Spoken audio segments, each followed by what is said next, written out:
Welcome back to the channel, everybody. I am very excited for this episode. I got Grayson here, my mini-me helper today, and we are talking microgreens. So the last couple of videos, what we did, we built a really awesome DIY rack system. If you never checked those out, make sure after this video you go and check them out so you see how to build this.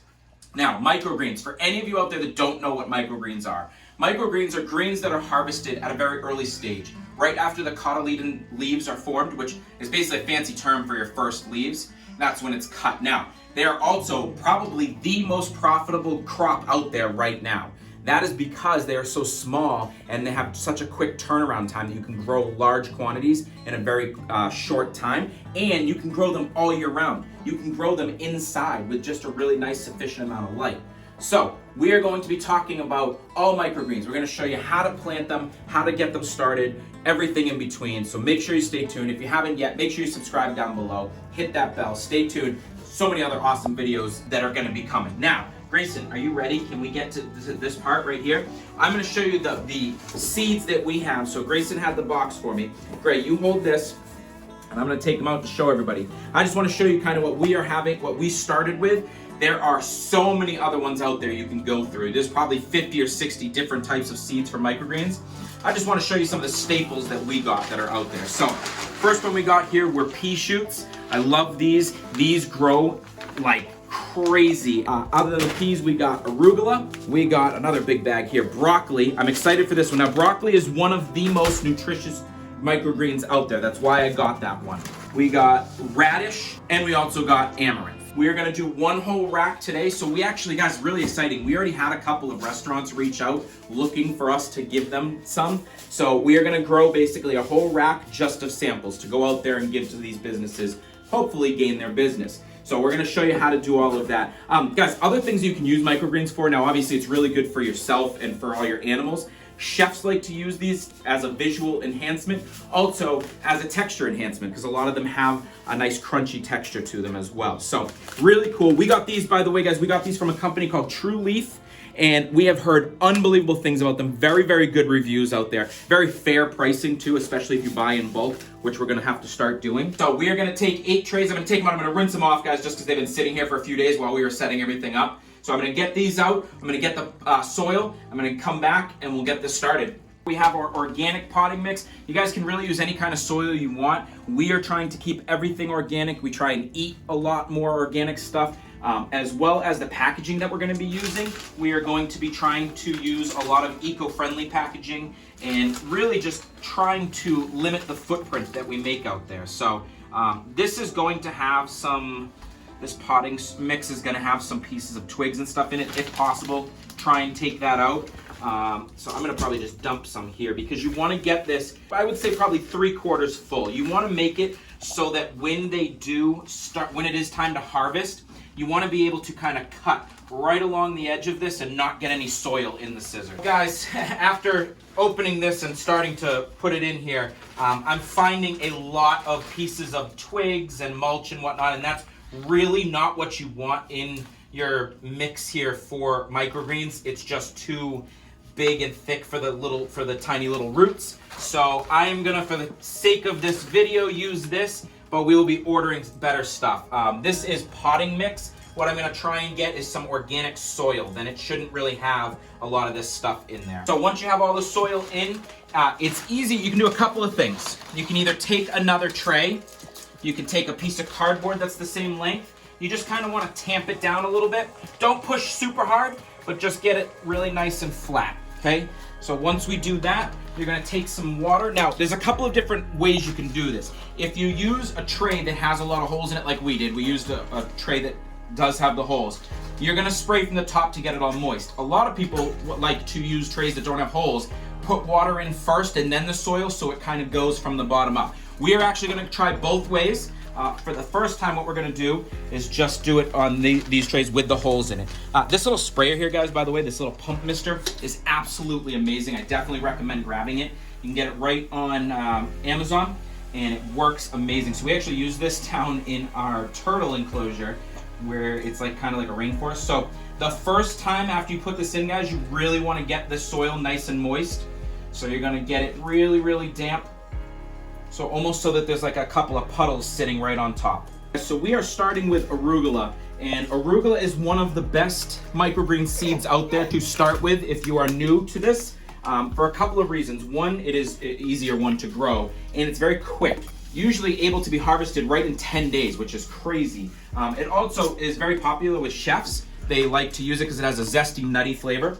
So guys, I love these little things. So I saw somebody else using one of these. Had to get it. It's really cool. It's a little glass cup that measures ounces, which is what you want to measure this in. So this bag has 4 ounces.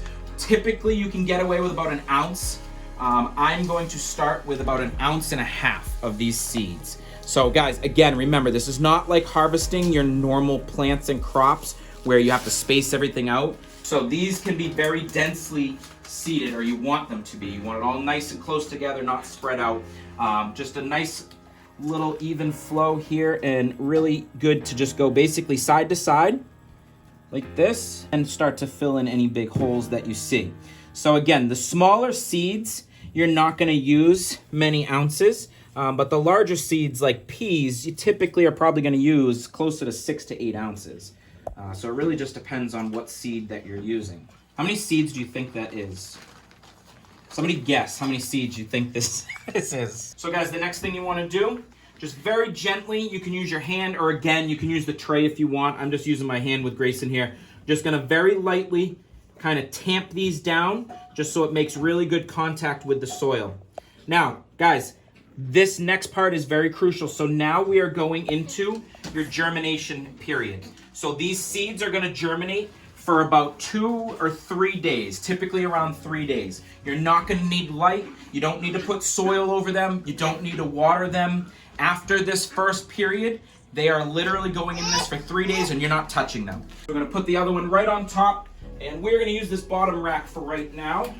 So that will go right under there, and they don't need any light, okay? So I'm gonna do that. And then very, very important, you can do this numerous different ways, and we have a whole nother system we're gonna do, but for right now, so you know what you're growing, just make a little tag, rip it off, and put it somewhere on the container. Okay, so I have that one sitting down here. Now I wanted to show you these seeds next, because these you have to do something a little bit different. So these are your peas, and I'm gonna show you, let's open this together, and you're gonna see the difference in these seeds. Now I don't know if you guys paid attention with that, but they were tiny, the arugula seeds. Look at the seeds for the peas. Much bigger and look a lot different. These seeds you need to actually soak overnight before you just put in there if you want them to really grow the proper way. You also have to use a lot more. So instead of 1 to 1.5 ounces, you're typically gonna use about 6 ounces of peas. So let's fill up our little cup here. Now I do have a pound in here, so we should have about 16 ounces. So that's about 4. So all you're gonna do, put them in a nice little glass bowl like this, and you're just gonna get some nice cold water, fill that up, let it soak and sit for 24 hours. Best to use dechlorinated water for this. So the easiest way to do that is just have your water sit for 24 hours. And I'll see you in 3 days. All right, so welcome back to day 3. We are gonna uncover some seeds and show you the germination process. And I'm gonna quickly talk about what we did here. So as you can notice, there are weights on everything. This is something that you definitely want to do during the germination process. You typically want to use something this big. I didn't have enough of these right now. I actually have them all in the back of the truck right now, but anything is better than nothing. So what the weight is gonna do, it's gonna force the seeds to have more contact with the soil, because remember, we don't cover them with more soil. So it forces the seeds to have more contact with the soil, and it makes them what they call almost struggle a little bit to try and force themselves up a little bit more and kind of work through that germination process. So without further ado, let's check what things have done. So 3 of these have been for 3 days, and the peas we'll talk about, it's only been 2 days. I am gonna cover my mouth, guys, just because these are greens that we are going to be giving to other people, and I just wanna be safe. So I am gonna cover my mouth since I am talking to you guys. So the first one we have here, guys, is arugula. And as you can see, also guys, the one you put on top, the tray you put on top, don't put the ones with holes. Look at, you can already see them coming through, which is super exciting to see. But also, I gotta be very careful. I don't wanna rip those out. Oh my gosh. Look at that, guys. It's only been 3 days, and look at that. And again, don't worry. The weight is not gonna hurt them. They will all still grow fine. So this, guys, the yellowing, again, the yellowing is gonna go away as soon as it gets the contact with the light, but this looks like it is ready to go into what's called the blackout stage. It looks like most of the seed shells have fallen off, and it shouldn't need to have the weight on it anymore. So the next step with this, you're gonna take your, again, we're not gonna use this tray. We're gonna use a tray that does not have holes, which is up here somewhere. But we're gonna take a tray that doesn't have holes, and you're gonna just flip it upside down and cover it, and that goes into what's called blackout stage. And you're typically gonna do this for a couple of days, and what that's gonna do is force these roots to grow even taller. And that's gonna make it a lot easier when you go to harvest them, because the plants will be taller for you to be able to cut them easier. Also guys, I didn't mention this. We got a new rack here. So what we are gonna do is we are gonna use this rack that we built, the DIY rack, just for when we put them under the light. And we are gonna use this for when they are in their blackout stage and with their weights. That way we don't have to play around with lights and humidity and temperature. We can keep everything controlled a lot easier. So I am gonna put these in blackout phase right now, and I'm actually gonna put them right on here so I can get them out of here. So basically, you're gonna put a cover right on like this. I'm gonna put them under here. Now, I do wanna also talk about watering real quick. Now, we did something. There are definitely a couple of different ways you can do this. The watering phase for germination, we did a heavy soak. And when you do that, you don't have to water again throughout those 3 or 4 days, however long the germination takes, unless for some reason it dries out like crazy. Before I reveal any more, I wanted to point out we are actually going to do a contest this video. I'm really excited. This is the first one we've done over on this channel. If you've seen our other channel, we do these almost every other video. I love it. Hopefully it will just get you guys engaged a little bit more, and it gives us a chance to give back to you guys a little bit for all that you do for us. So today's secret word is going to be microgreens, fitting enough. So to win this contest, you have to comment microgreens down below, you have to be subscribed, and you have to like the video. And Gwen is super excited about that. That's okay, So baby. remember, comment microgreens, be subscribed, like the video. And if you can, guys, share it around. That would help us a lot. So let's get to the second one. This one you guys didn't get to really see on camera at all, but this is peas. Now peas, remember, are much larger seeds, so we had to soak these for 24 hours. So this is a day behind, but I want you to see that the germination process still is happening. So let's see. I have not seen it yet. I'm kind of excited. Wow, look at that. That's really cool.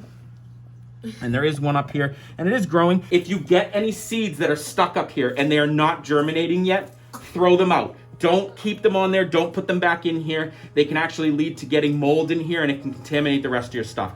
Amaranth. So amaranth is cool because if it is starting, we should see some color. Wow, look at that. So guys, these seeds right here, you do not want to brush off into there. They are not germinating at all. Let's put that aside, but let's take a look, guys, so you can see. Also, guys, the stuff that you see in here that looks like fuzz, it almost looks like mold. It is not mold. It is just something that happens during the germination process at the very early stages, and it comes from the seeds itself. So nothing to worry about there. Everything looks good. So that is pretty much the beginning of your microgreens. From there, you're gonna keep them in their blackout stage for a little bit longer. Once they look like they're ready for light, you're gonna start misting them twice a day, or you can do some bottom watering, which people love, especially once they start showing those big roots underneath. It's good to do a little of both. Once you do that and have them in the light, you could have your microgreens ready in as soon as 9 to 10 days. And from there, anything is possible. So really exciting journey. I hope you like that. Please, any questions you have, ask down below. Shoot me a message. If you enjoyed this, there will be plenty more on this journey. I want you to stick around with us and watch us grow. I'm gonna be showing stuff of like how we get some customers and ideas that we can do. Guys, really cool. Look at this. We also have some eggs in the incubator. We'll have a video on that. We're gonna have a full video. It's gonna show you from start to finish of when they hatch. So really exciting. It's kind of the start of our little hatchery as well. So that's it for today, guys. I hope you enjoyed. Hope you'll stick around and come back to enjoy some more. As always, stay positive.